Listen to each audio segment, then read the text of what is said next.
Hello everybody, my name's Snugglemut, and today we're not going to be doing a Let's Play, we're actually going to be doing something that you guys have seen before on this channel.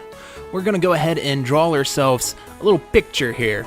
Now, the reason why we're drawing this picture is that one of the YouTubers I spent a lot of time watching, JackSepticEye, asked people to go ahead and do a drawing community activity for October. So with it being October, the theme is spooky. So I figured that was a good time to do it since we already started those PokeFact ones.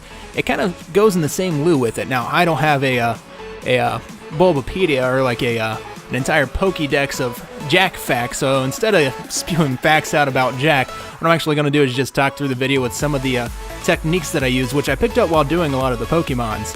Now, you guys just see the one video, but we already have the first 8 Pokemon drawn onto it. So, like I said in the last video on Saturday, they're going to be coming out quickly. But anyways, I'm going to be quiet, let you guys enjoy the music, and I'll chime in whenever there's any crazy stuff going on.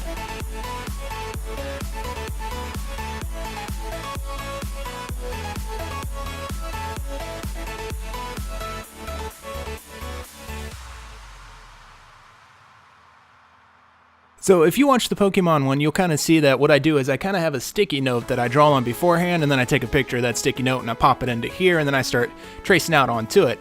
Well, for this one, what I want to do is Jack has an alter ego that he brings out every now and then called Antiseptic, just Anti for short. And he's essentially like a demonized, evil version of himself, more or less. So we see him come out a lot around Halloween, around any other like big event. He likes to just bring him out and have fun with it. So, what I thought would be pretty neat is if I could create a GIF, a moving GIF, however you want to pronounce it, of him morphing between the two. So, in order to do that, I kind of drew both faces side by side, and that's why we kind of have that first face kind of faded out in the background. That way I can still use it as a template to keep the general shape of his head the same.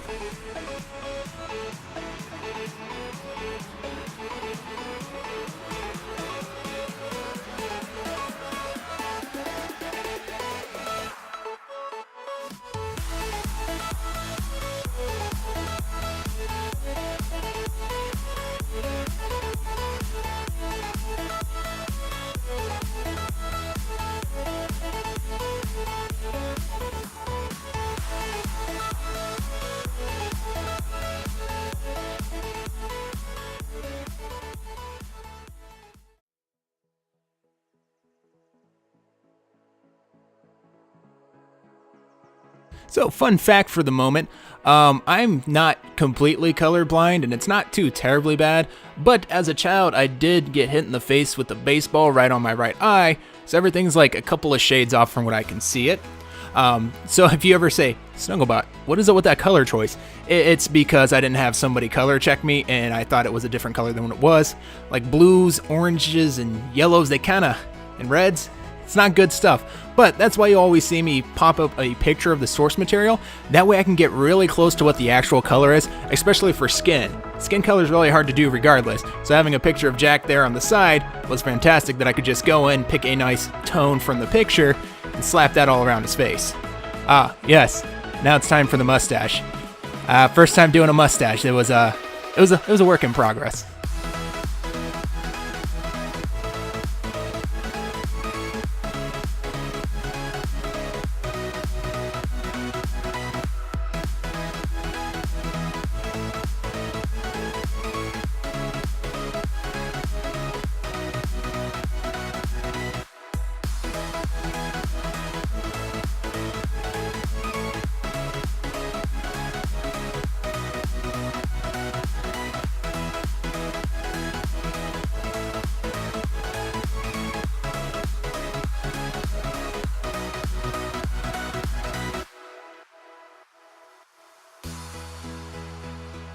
So now that we moved on to Anti, I kind of want to go over something here. In order to make this picture as a contrast between the two, normal septic eye and antiseptic eye, I really wanted to like keep the general like shape of the head and everything, but go to the more extreme with Anti.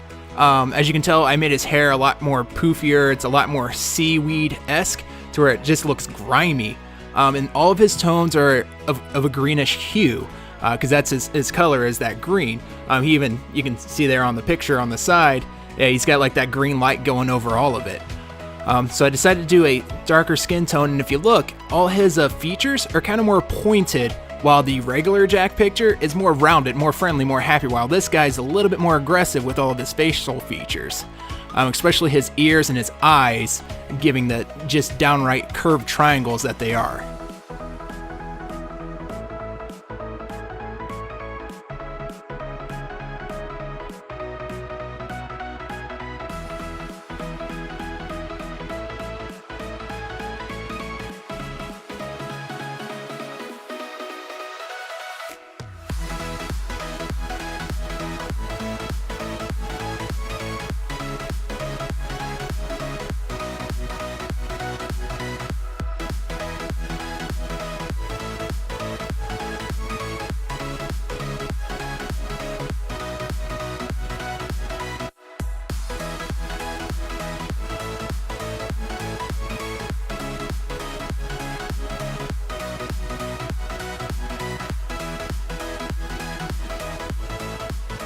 Alright, so anyone that's watching the video that is a fan of Jack, they're going to notice that this is not his current setup that he's using. This is actually his previous setup that he had. Now the reason why I chose the cabinet and the door setup that he has is because, one, I can add items to the cabinet to kind of make the background not seem busy, but not seem as bland or basic. But also, this is the time that I started watching Jack, was when he had this setup. So when I think JackSepticEye, I immediately think of that bookshelf and that door to the side with the whiteboard on it.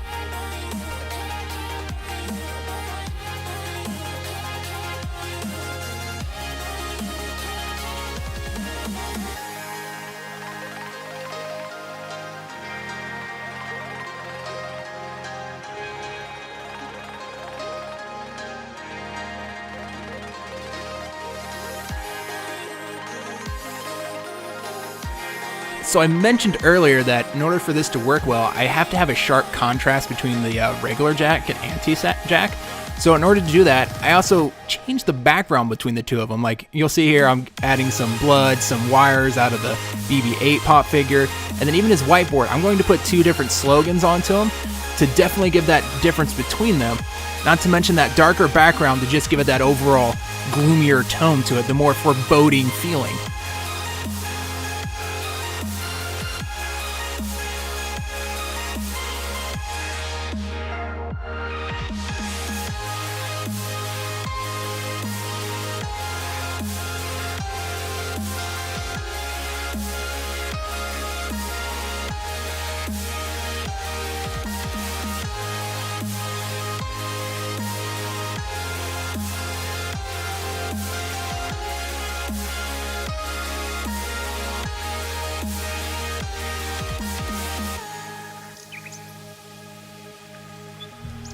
Alright, so if you're sitting there wondering, what are you doing with all these weird little spatial things?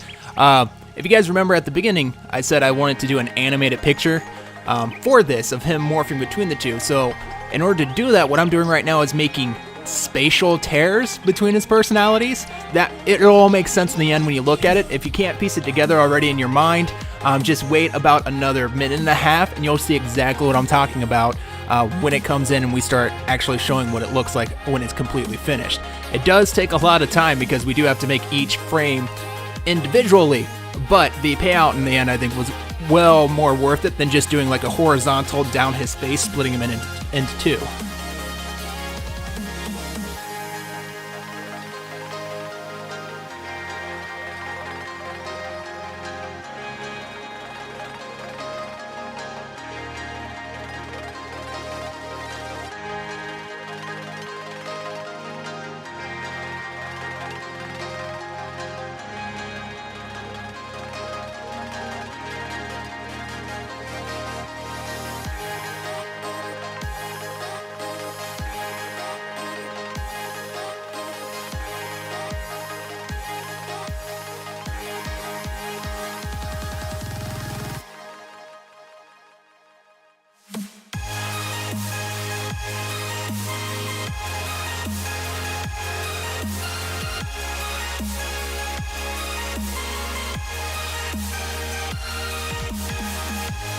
Alright guys, and here it is, the big moment. This is what it all paid off for.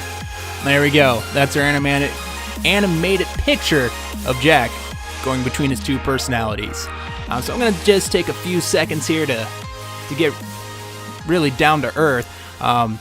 If I'd like to thank Jack, and more than just one way of being a great YouTuber and putting on this competition. He's actually one of the YouTubers that I watched that inspired me enough to actually start my channel. So you can say in a way that Jack gave me enough inspiration to get off my duff and actually do what I've wanted to do for years. It just took me actually seeing somebody and following their community passionately enough to make me want to do something like that.